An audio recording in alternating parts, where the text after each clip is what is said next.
Okay, so obviously, I think milk goes with just about everything, and this is milk enthusiast here. Okay. And milk and hot donuts go so well together. You know what? Maybe I'll try it. Yes, and Do you dip your donuts in the milk? no. Just not like cookies. And obviously I can't have donuts much anymore because of my diet. Oh my gosh! If I hear one more about the diet, I'm gonna go on a diet. No. Oh, you should. Bro's gonna go on a diet. No, I'm gonna go on a Join the diet cult, from the man. diet. It's time to diet. Yes, time to diet. A healthy diet, though. Not one of those early 2000s ones where they pretty much said, just breathe air, and then you were Breathe air. good. Yes, and then you were good. No. I mean, an actual diet made by Kevin. Are you sure it's not diet? I'm so sorry. I ate Mickey Donald's. Oh my gosh! There's no way this guy broke it. Bro, there's no way. That's this an guy early, actually that's an broke early his song. 2000s diet. Yes. The early a song? Oh my Yeah, you gosh! have to There's say it. no way. That is so. What did he say? He said early 2000s diet. So he hit the early 2000s twang. My diet, dear diet. I'm so sorry. That was solid. Did everyone just become Canadian / kind of British in the Maybe. early 2000s when they were singing? It Maybe. must have been Yeah. because they have the weirdest vocal texture. I know. No, for and a you would fact. know as a artist yourself. No, there you go. Because I freaking listen to like Blink and whatnot, and then they all have the same thing. They all have it. And That dialect or whatever? yeah, it's freaking strange. So do you guys remember, when we were alive back in the 1940s? Yeah, I remember that. Do you remember the transatlantic accent where they'd be on the radio? What are you talking about? What are you Sonny talking boy? about? What are you saying? Don't be doing that. Coming to you This live is an here. odd thing that you're just bringing up now, Caleb. Yeah, well, we're thinking about dialects here, and you don't see that today. And one thing that has been lost today as well is the art of the narration of a movie trailer. Have you guys noticed most movie trailers don't They're have not narration narrated. anymore? No, you never hear that. Coming soon. You never hear that. Oh yeah, they don't. There's like Yeah. the short ones where they have this one guy. It's always the same guy. Yeah. Like Mad Max Furiosa rated this thing coming out this way, and Right. It's like it's just that. Yeah, There's that's it. no other narration, No.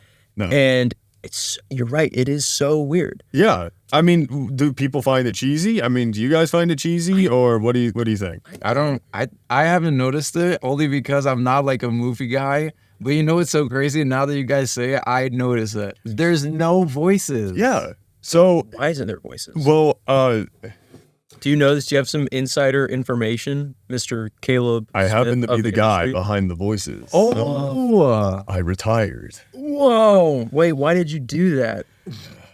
It Bro, wasn't. we've been needing our hero. And He's here he is. So, guys, I'm back. And when the world needed him most, He might be knows. back. Yeah, Yes. bro thinks that he's the avatar. No, but When like- they needed him most, he left.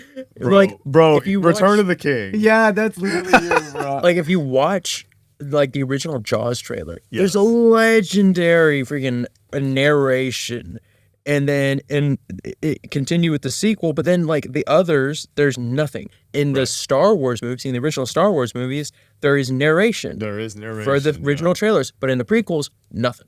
I think narration is a lost art because I feel like a lot of people find it kind of cheesy. Because I mean, Maybe it was like there was like a batch of really cheesy narration. well, Everyone just stopped. if you think of, I know in the 90s, sorry for interrupting you, but I know in the 90s, and I obviously was not alive really in the 90s, but Yeah.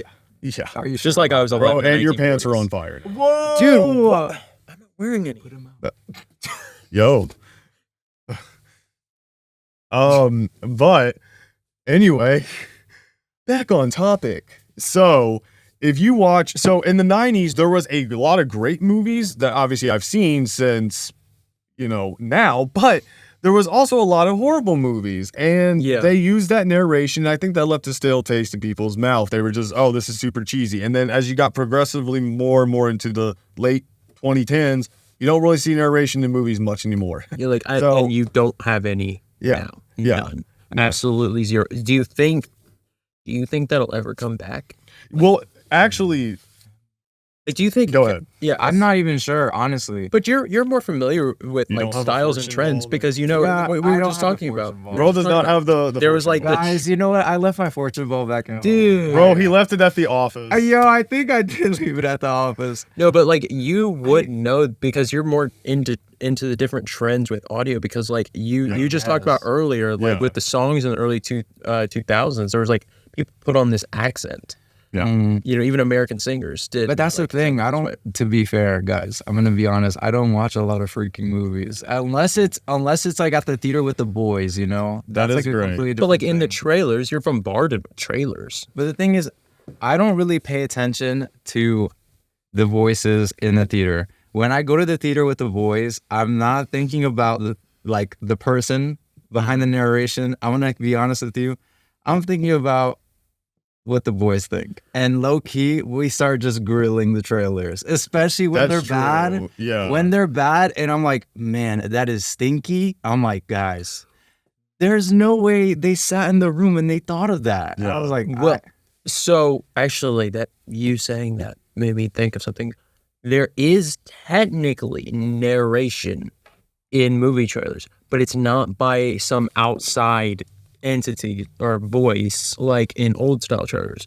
It's cut and spliced together dialogue from a character in the film, or it's like a monologue that's not actually in oh, the you're film. right. Okay. I remember that. And it's overlaid over the trailer. Yeah. That's so lazy. I have noticed that actually. Well, have you noticed also, now that you bring that up, when they do that, they'll take certain snippets of someone saying something, but it's completely from different scenes. So the audio will sound different. They'll say the person is over there. I mean, it sounds so yeah, it's like out of context. it's out of context. It sounds like they just cut up just the most random assortment of about to stuff. say, Have you noticed that? No, I It's- have. it's- It's true. It's not as good as like a classic narration. Although one trailer that did this beautifully was Iron Man 3. Do we remember the Iron Man 3 trailer? You know, was I don't. kind I'm of gonna be not honest. really. No. I'll be Okay, honest. it is It's one of been the a while. best trailers I have ever seen. It's to this day, it's probably one of the best trailers I've ever seen because it always gives me chills. I remember it coming out because it opens with the Mandarin talking, and he delivers this monologue that, correct me, internet, if I'm wrong, isn't actually in the film. There's something similar in the film, but he never really says it. He opens it up and he says, dang it, what did he say? He's about to do an impression. He's about to do an No, impression. guys, let's get ready for the impression real quick. He said, And scene. he says something, and then he's why am I forgetting? Guys, you made me forget. But he eventually the monologue comes up with him Blame it on saying us. Yeah. I You'll can't never remember it. see me or something. Yeah, like he says that at the end, Yeah. but there's like a killer monologue. But eventually it leads to lesson number 1. No, okay, I remember what it is. He says, I remember it. I remember it. He says, Say it quick. It starts up, he says, ladies, children, some people call me a terrorist.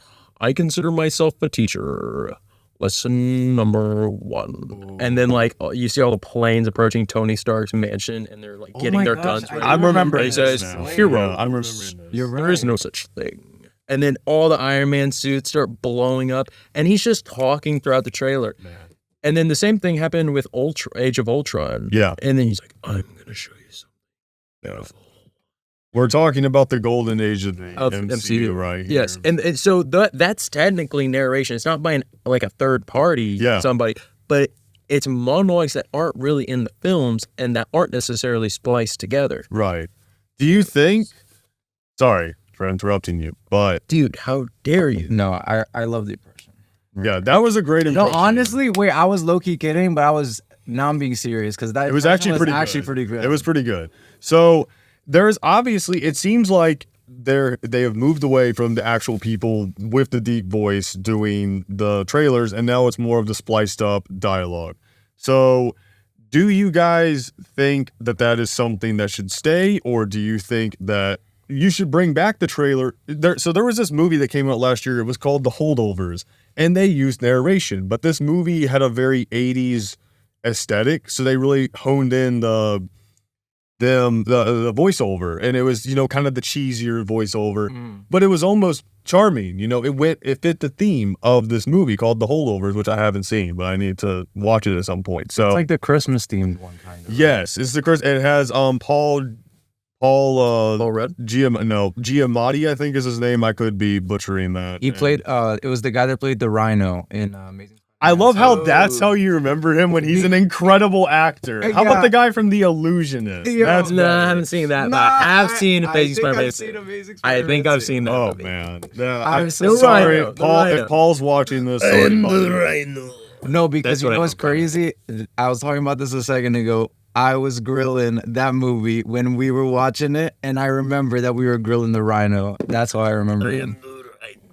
Wow, Yeah. he can do lots of impressions. Bro is just all the MCU villains. We should Yeah. just have like a segment at the end where I just go through as many impressions as I can possibly. Oh, pretty please. Oh gosh, I mean, we'll be here all night. I feel like it shouldn't. Hollywood's problem is when they have something good, they slap it on everything, and then it just ruins it. It gets overused. Yes, that's Yeah. like I remember when Spider-Verse came out. It was really cool. Yeah. And at the time, the animation scene was just all like really realistic 3D animation Yeah. because Pixar was doing it. So everyone was doing it. But then Spider-Verse's format has kind of taken over. Yeah. Right. And like you've got a bunch of different stuff that's, you know, trying to employ that more stylistic format. Like you've got, you know, you have just the Spider-Verse movies, but then you've got The Teenage Mutant Ninja Teenage- Turtle does that. the Mutant Ninja Turtles. Yes.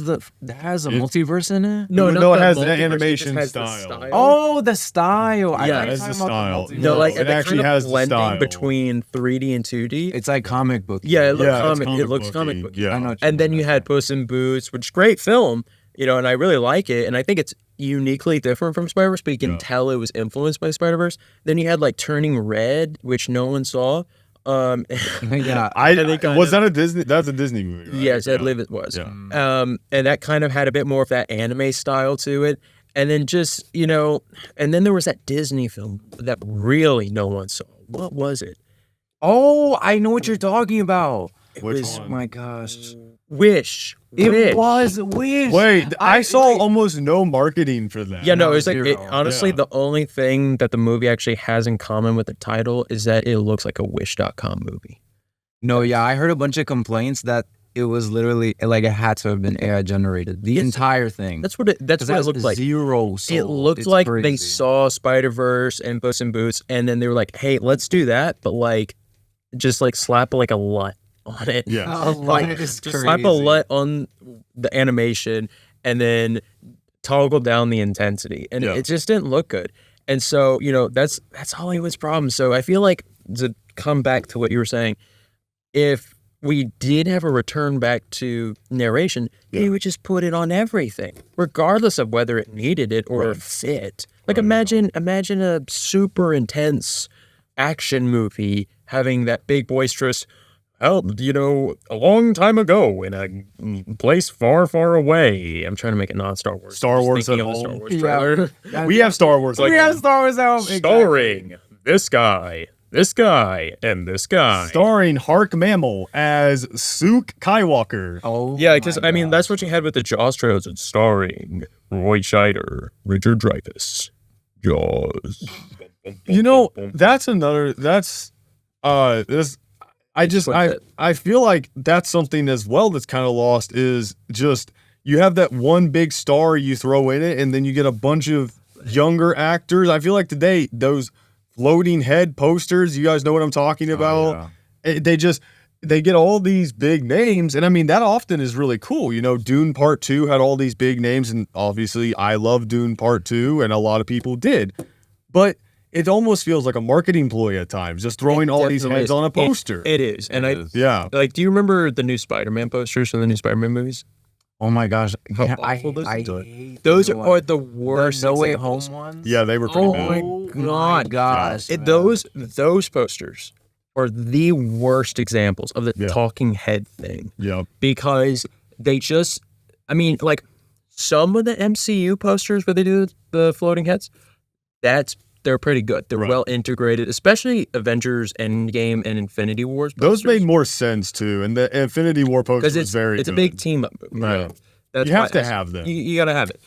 But the Spider-Man, oh my gosh, they're awful. Yeah. Because it's just like they slapped everybody on there. No, yeah, like little JPEGs of them. They really said Photoshop. They said, guys, let's take out the background and then just put them here, Right. one at a time. And it really does suck. But I mean, Dune, I think it comes out with variations of its poster. There were, I think, variations of posters is which good. I like. I mean, I'm okay with there being a floating head poster. I just don't want it to be the only poster. Right. Yeah.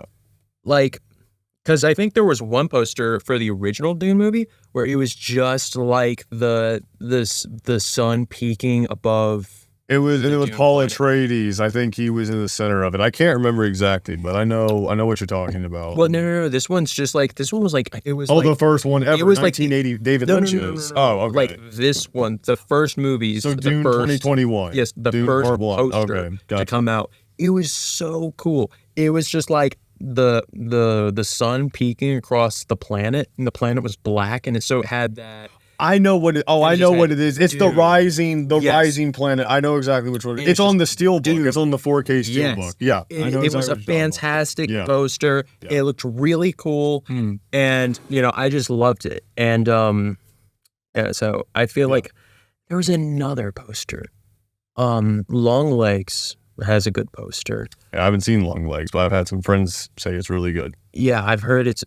Some of my friends are going to see that tonight. Oh, shoot. Yeah.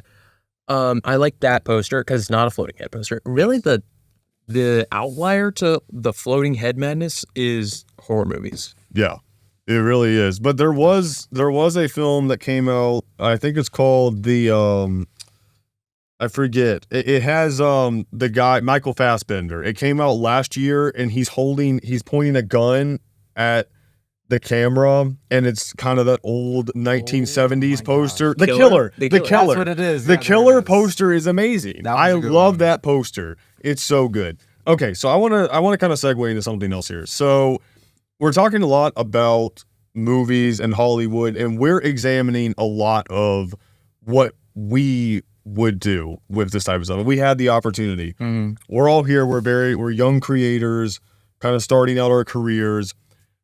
Why do you guys do what you do? And what would you do different if you were in that position to have the budget and all that to kind of change Hollywood up a little bit? What would you guys do with that? And why do you do what you do, first off? Kev, you go first. I've yapped a Wow, lot. me throwing me under the bus.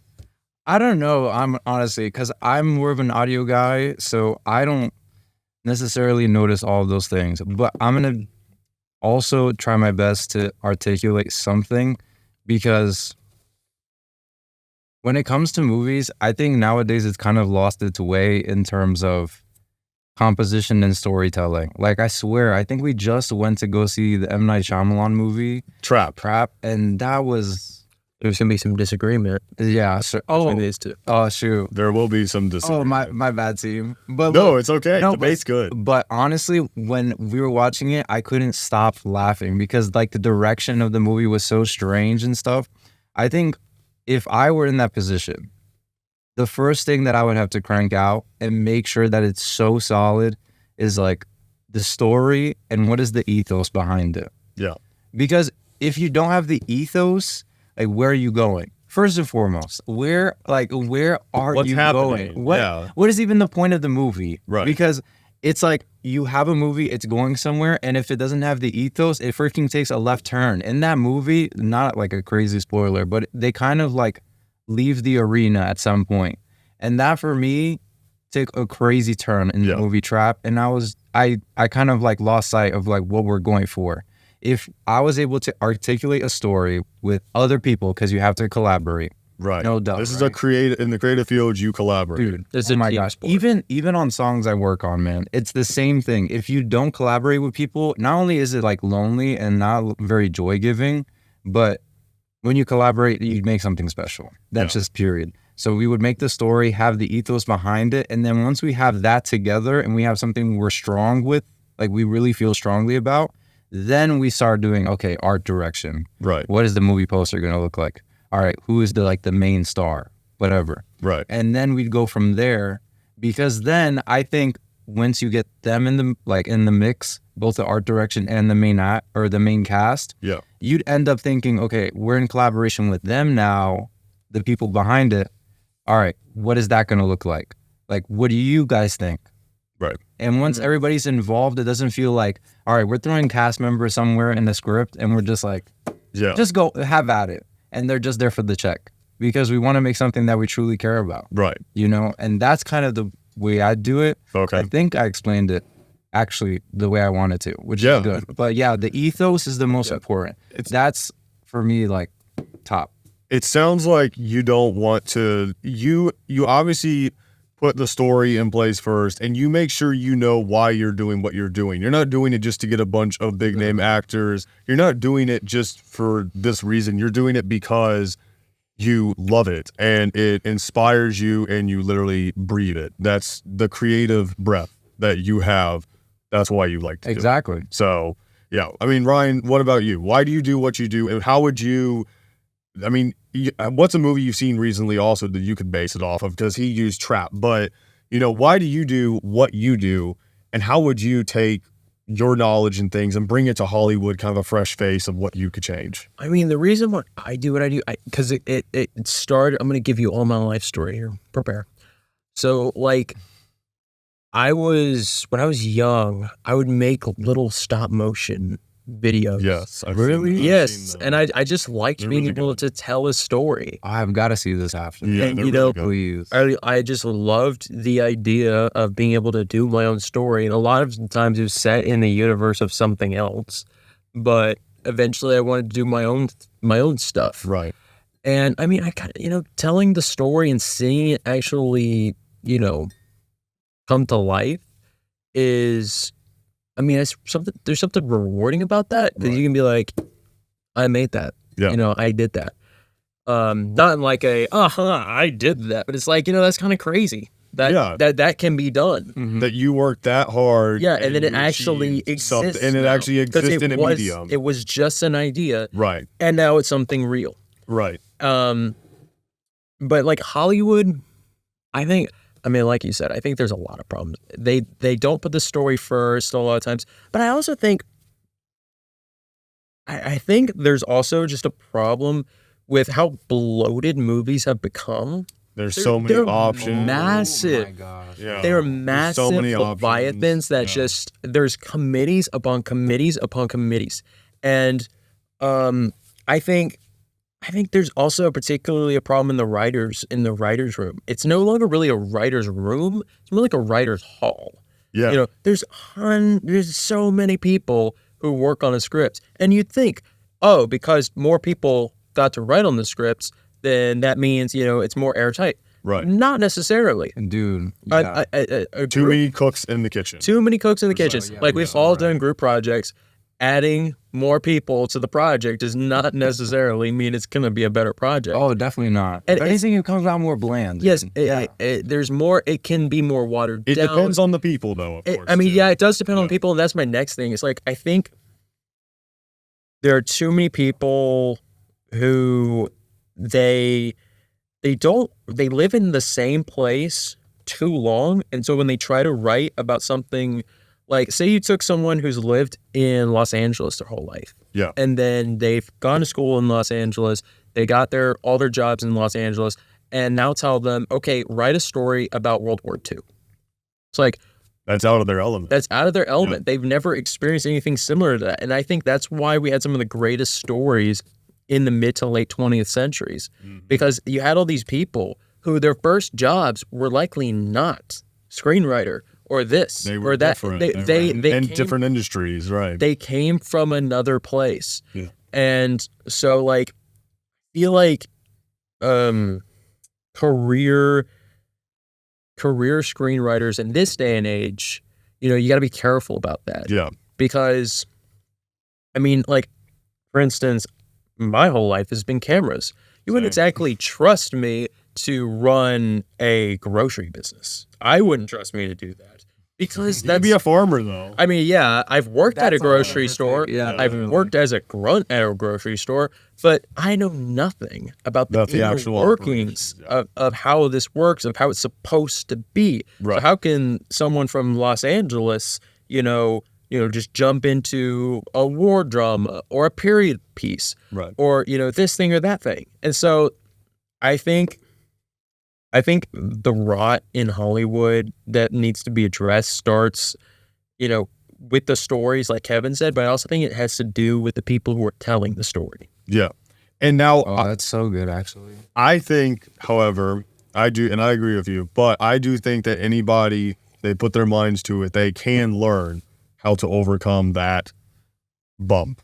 Maybe they didn't grow up in a grocery store or something, and work in the grocery store or something like that, and then going to an industry. But I think if they put their minds to it and maybe they put in the research, then they can I think that's learn. yeah. I think anybody can do that. So those people, the writers in Hollywood, those who work very hard and try their best, if they continue to try to learn from an outside perspective, get more of an outside perspective, then they can achieve that type of storytelling. Oh yeah, I think they definitely And can. they're already pretty good right now. Yeah. I mean, that would take them to the next level. There's a lot of good stories in Hollywood that come out today. There And- are, yes. but like for every good story you There's get, also you get like 100 bad ones. Right, right. Like we've had one good Marvel movie in the last 5 years, Yeah, and like True. Which one was that one? probably. depends on what you're. Yeah, it depends on who you're asking. I think there's Like- been a couple decent ones. Yeah, a but couple decent ones, but I guess used to be Deadpool just and Wolverine. Deadpool and Wolverine was that was a good. good one. yeah, that one's good, but I mean, like, how do you screw up Deadpool? Well, I checked that with they did the 2009. the 2009 Deadpool. X-Men Origins Wolverine. They took away his mouth. Why would you do that? Oh, there He's you the go. merc with a mouth. Yeah, You we- can't we- be we- doing that. I He's don't wanna not the get too merc deep with. in that. Hey, bro, Bro really said. But like, I think you're right. Anybody can learn something, but Yeah. I think these days in Hollywood, they're trying to crunch so much, and I think that's why CGI has suffered a lot in the Marvel Yeah. movies, because they give the projects over to the studios that are supposed to do the VFX with weeks and sometimes even only days of time Right. to actually They're under these time crunches Yeah. that are unrealistic sometimes. incredibly unrealistic. Like Yeah. movies used to take several years to complete. Yep. Like, but now Lord of the Rings. Oh, true. There you go. Lord of the Rings took a long time, and it's amazing. it is one of the probably the best movie trilogy of all time. In my It opinion, they're is the best movies. It is an achievement. Yeah.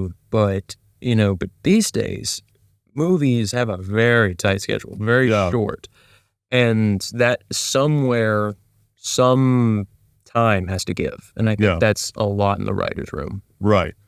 Yeah. And I think that I've seen stories of writers, they'll actually go to other countries. If they're writing a story about another country, they'll go to this country and they will live there for a little bit, and they will try to learn about the culture, and respectfully, of course, in a way that they can come back and write about it and honor that culture or honor that country. So I think that's what we need more of. People who put in that effort to learn something different and new and bring that perspective to storytelling and writing.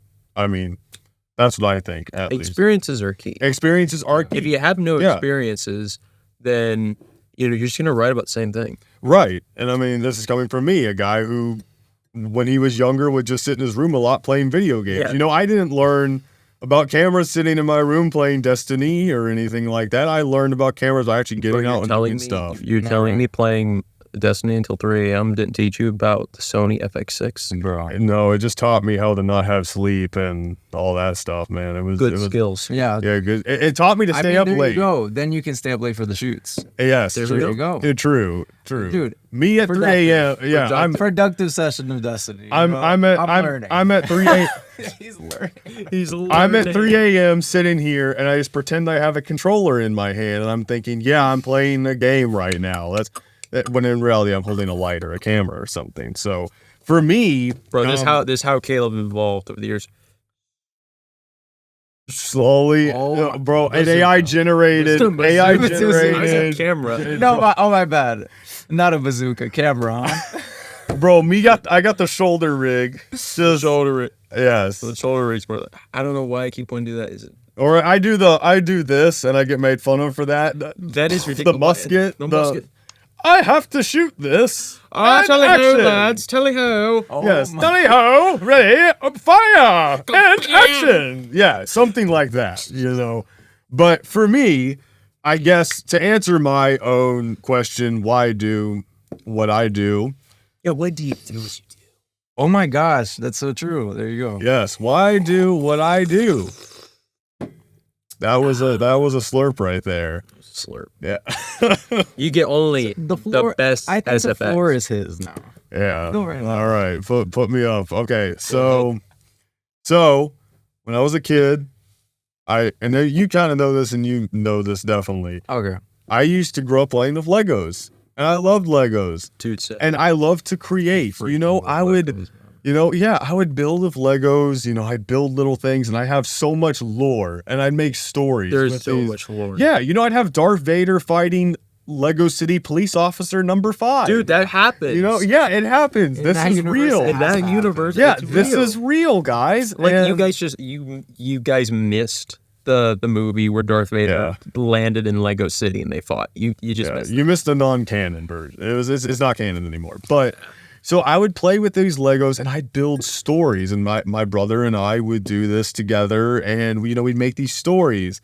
And obviously I couldn't get a lot of Legos at the time because they're expensive. They still are, Expensive but as frick. they are expensive. You might as well sell your kidney to get a Lego set. And I did. Yeah. I got one Lego set out of it. Yeah. Wow, you Bro, you better keep that on your kidney though. Yeah, I feel bad because I wanted so many Lego sets, and my mom, I had to beg her all the time, and they were probably, if not They're more so expensive, expensive. now than like before. They're more expensive now, but they were so expensive. You know, back I think then. No, I feel it's like crazy. stocks and gold and whatnot, not valuable ways of gauging the currency. The only way how to be expensive? secure, the It's only Lego way sets. is Lego sets. Yeah. Because those only Yeah. go up in value. Yeah, true. It's not wrong. True. I have There you Lego go. sets I could probably sell for good money, but I'm never selling them. Those are priceless to me. But Right. Anyway, sorry, we keep interrupting you. no, it's okay. But because I interrupted you, so eye for an eye. There you go. Nice. All right, but You got a footer there. yeah, I needed that.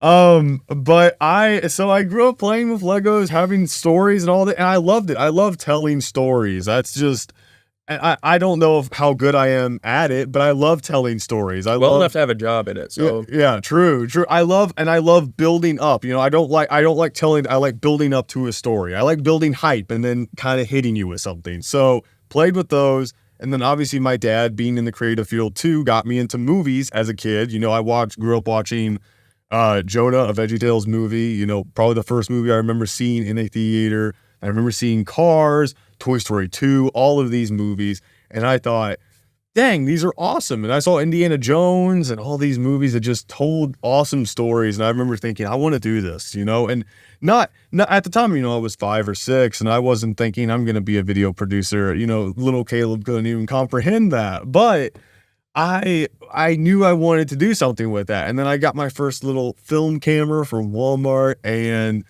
I fell in love with it. And I love telling stories through a visual medium. And what I would do, and obviously the Lord too. The Lord really put that in me to want to tell I think stories. he puts it in everybody. Yeah, he does. He really, yes. Whether you choose to accept that or not is up to you. But for me, I've accepted the Lord, and I feel like he wants me to tell stories as a career, whether that be about him or someone that he created or a thing that he created. But for movies, I feel like today, because there are so many options. I mean, Chick-fil-A, I don't know if you guys saw, Chick-fil-A is probably launching a streaming service. Did you guys see that?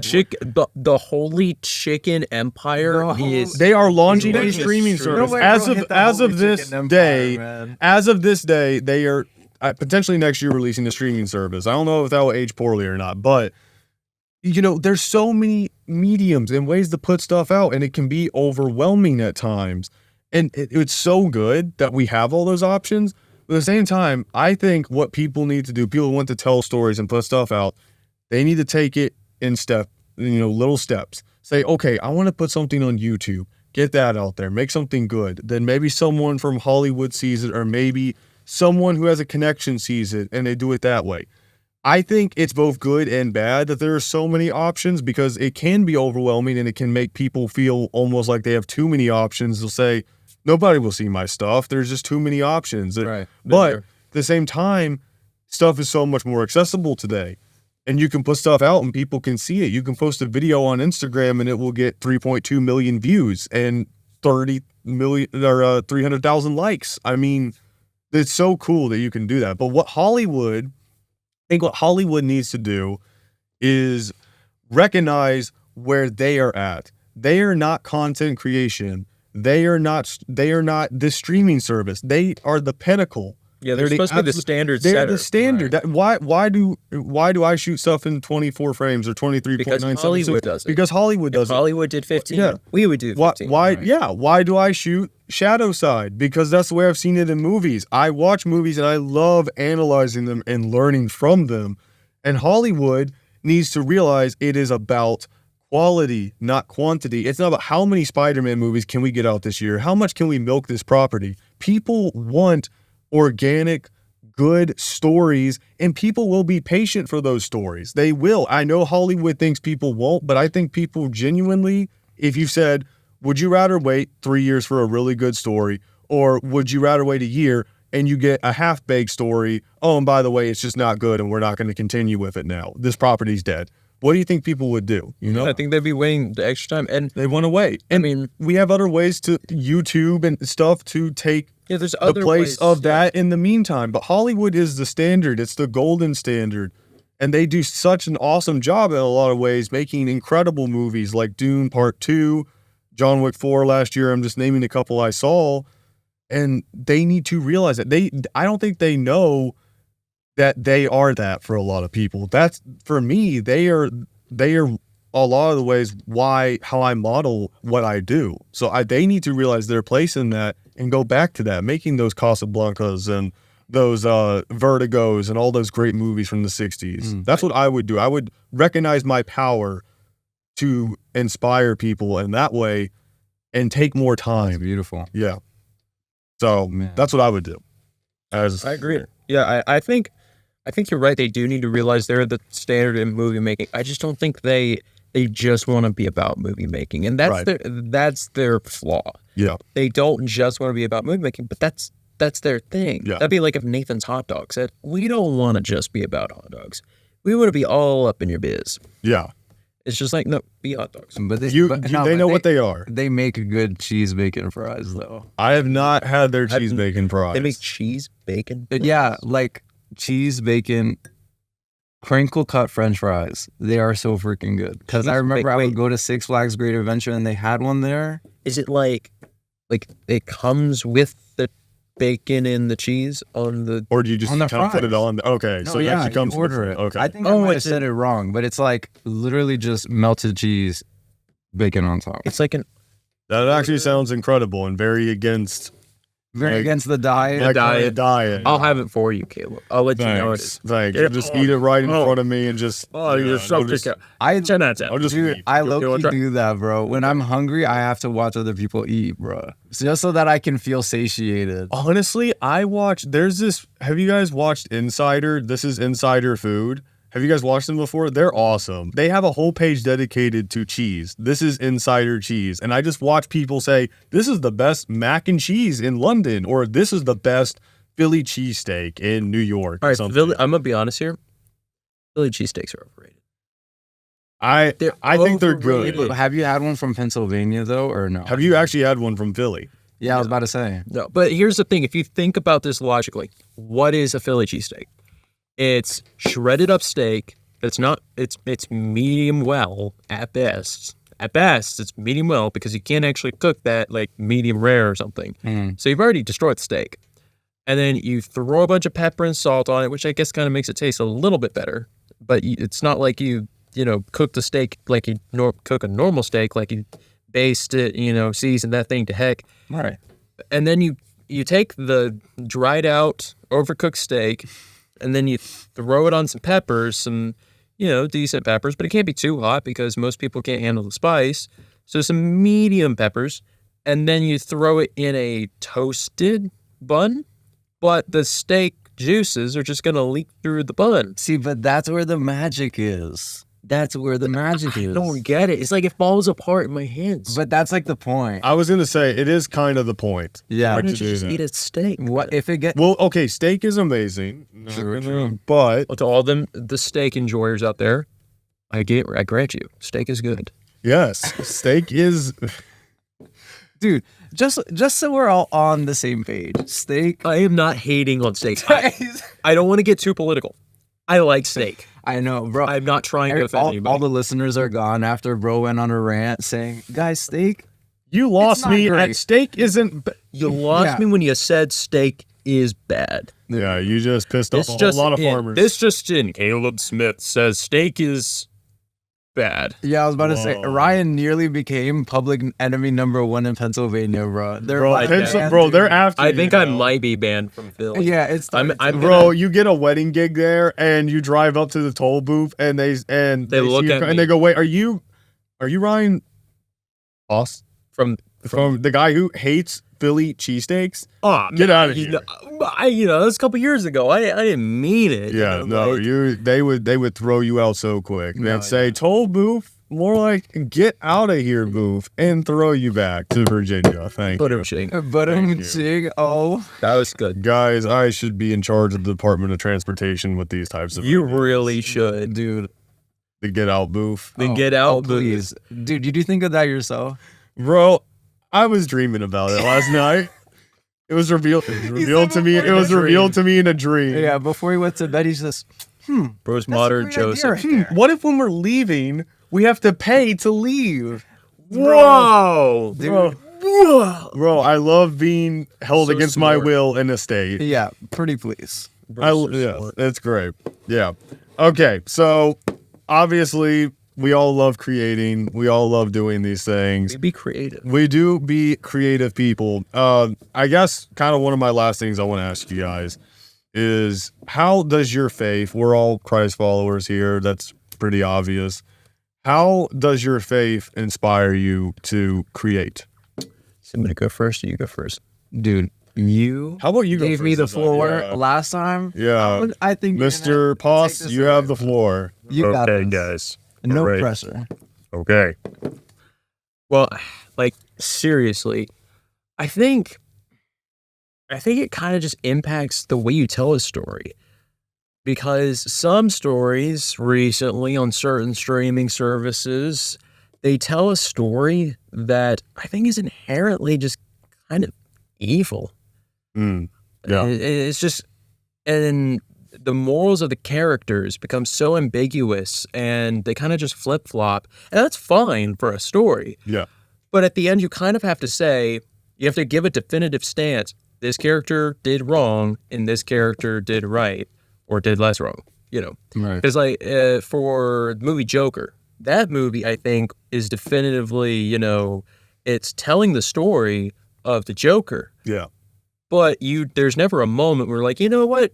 Maybe the Joker's right. Unless you're actually an evil person. Unless you're the Joker. Unless you're one of the... Unless you're Harley Quinn Unless you're Harley. or Lady Gaga. One Lady of the- Gaga. But no, there's never a point where where you feel like the director or the writers are trying to get you to side with the Joker. Right. No, they're just showing you this guy's having a bad time. And he's this close to snapping, Right. and you're dreading it the whole time because you know once he does it, everything is going to go everything's terribly gonna go wrong. to crap. Yeah. And you know, so he makes the wrong choice. Right. That's what's sad about it. That's the case with Revenge of the Sith. Yeah. Never once are you supposed to be on Anakin's side. Right. You're on Anakin's side when he's being treated unfairly, but you're not on his side when he starts killing younglings. They killing Younglings. Yeah. Really covered his mouth so he wouldn't laugh during that line. Killing younglings. Killing younglings. Ewan, you good? No. That was cringe. But I mean, so I feel like it depends on where you're approaching the story. Yeah. If you're approaching from if you're telling a story with clear morals, but you're approaching it from a morally ambiguous worldview, then how are you going to tell that story? Because your own feelings about morals and things of that nature are going to influence it. I mean, we were talking about Lord of the Rings earlier. Right. Lord of the Rings, Tolkien was a devout Christ follower, Right. and so he wrote that into his book. I mean, it's not a one-to-one allegory. Not explicitly a Christian book. Yeah, but Right. there are clear distinctions between good and evil. Yeah. There are characters who are good who can make bad decisions. That's all the whole plot gets started. So it's not saying you can't have people who do bad things. Right. It's not saying that, but there is a clear line between the good guys and the bad guys. The good guys might be able to do some good things occasionally, but that doesn't make them good. Right. And the good guys may do bad things sometimes. That doesn't necessarily make them bad unless they commit to that. Anti-hero characters. It's Yeah. kind of... I feel like those can exist, but the story can't try, At the end of the day, you're choosing one path. yeah, you or got to choose a another. path. Yeah. And I think as a Christ follower, you necessarily have to put that in your film. You can tell a complicated story about a complicated character, but at the end of the day, you have to be clear. There is a path here for Right. this character to take, and they're going to go one or the other. Yeah. What do you think, Kevin? No, it's insane. Honestly, I freaking love that because at first I thought you were going to go the route of like explaining the good and the bad and whatnot, and then having it point back to Christ. But the way you said it was so true because nowadays that's so lost. And I just thought I'd say that. Honestly, I didn't really have anywhere to go from that. But to be fair, the way that the Lord has been guiding me, especially in the season, in like creative ventures, has been putting him on the forefront of everything. So like it kind of exudes. Is that the right word? I'm not sure. But what I'm trying to say is, I feel like you want your work to exude. yeah, no, literally. it's just- Proclaim. No, not even. Let me explain it a little bit better. It's like I'm so invested in the word and reading and spending time with the Lord that whatever happens in terms of creative ventures, it just automatically happens. So like subconsciously. Right. Right. So that's been helping me because I wake up in the morning and I'm thinking, all right, what's the first thing I need to do? I need to do some breathing exercises and make sure that I have like a cup of water, whatever, to wake up. But the first thing I do, I go to walk outside. And then when I go walk outside for 20 minutes, I'm praying, I'm thanking God for both your lives, but also just like people that have like been in my life. Yeah. And then when I go out and I obviously, I go to the gym after, then I go to work and I do my own stuff and whatnot. Because I preemptively put that at the forefront of my day, I'm already thinking, all right, the Lord is behind this video. Because now that I do a video production job, when I put certain cuts into things and I do it kind of like accidentally, have you guys ever had that happen? A happy accident? No, Yeah, literally. it works. No, it happens all the time to me. Yeah. So I'll move something somewhere by accident and I'll be like, oh, that's exactly what I needed. Yep. And it's not me being crazy. I really pray it's not because I don't want to be like that. I think But it's crazy. it's like the Lord just guiding subconsciously. And it's Right. so freaking good because I just love those little things. It just makes me think, man, the Lord is behind my every move. Like, obviously there's like a whole conversation to be had about whether or not it's like preordained and everything. Yeah. But That's theology That's above something- our pay grade. no, literally, I'm like, that's like a whole different thing. But what I'll say is I'm so thankful that the Lord is so good to us Yeah. that he puts the ideas in our minds in the first place to do certain things. And when we are grateful and place him before everything, we're immediately like, all right, Lord, I put you there and you already love us so much that you gave your one and only son to die on the cross for us. You are just so merciful. And I thank you because I also, Lord, I loved you so much that I put you at the forefront of my day or at the end of my day, whichever way you do it. It's now, all right, this is your day, Lord. What do you want it to have? What do you want it to do? And as a creative, then it's just exuded. Is that the right word? I'm not sure. It's just, it automatically happens. That's the right word. Yeah. Automatically happens. Automatically happens. I get what you're saying about the happy little accidents thing because like Caleb, when we were editing that video for Caleb Connolly, Caleb Yeah. number 2, Yeah. There you go. that scene with the lightning and everything, the way it sets up, it kind of builds, it cuts between this angle, that angle, this angle, that angle, and then goes up to the lightning. Right. I didn't mean for it to cut together like that. But it did. It did cut Yeah. together like that. Yep. I mean, it's not like the program is doing it itself, but I was chopping together and I was like moving things around and I wasn't really thinking about this segment yet. I wasn't trying to doctor it up just yet. But then I played it back, and I was like, whoa, wait a minute. It actually clicked and it worked. That works. Right. That's perfectly fine. That's actually pretty good. And I did change it because it was already good. I didn't mean for it to be. Yeah. And so sometimes I think, those are those quote unquote happy little accidents, big quotes on the accidents part. Sometimes things just click together a little too well. Sometimes. Right. What I forget what the quote is. About coincidences. I think it was Thomas Aquinas who said it. But basically, he said, sometimes coincidences are a wink and a nod from above. Right. Oh, that's beautiful. Wait, is that actually the quote or like something like it sounds something way better I than what I'm saying. that. Oh my god. Yeah, that's a good quote.